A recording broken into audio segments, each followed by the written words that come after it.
حضرت ابن عباس رضی اللہ تعالیٰ عنہ سے روایت ہے کہ رسول اللہ صلی اللہ علیہ وآلہ وسلم نے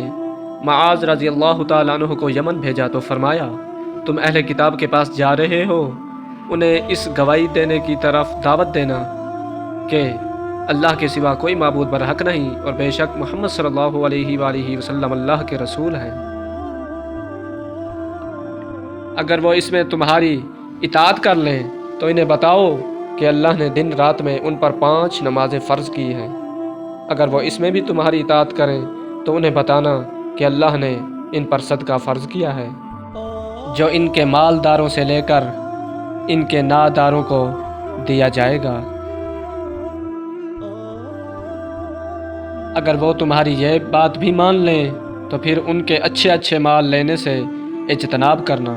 اور مظلوم کی بد دعا سے بچنا، کیونکہ اس کے اور اللہ کے درمیان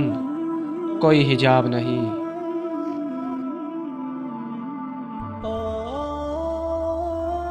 حضرت ابو ہریرہ رضی اللہ تعالیٰ عنہ بیان کرتے ہیں، رسول اللہ صلی اللہ علیہ وآلہ وسلم نے فرمایا، اللہ جس شخص کو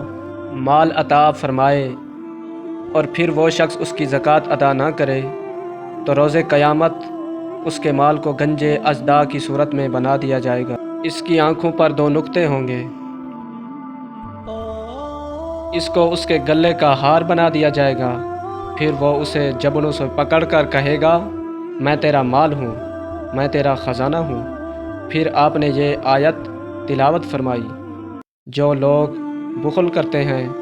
وہ یہ خیال نہ کریں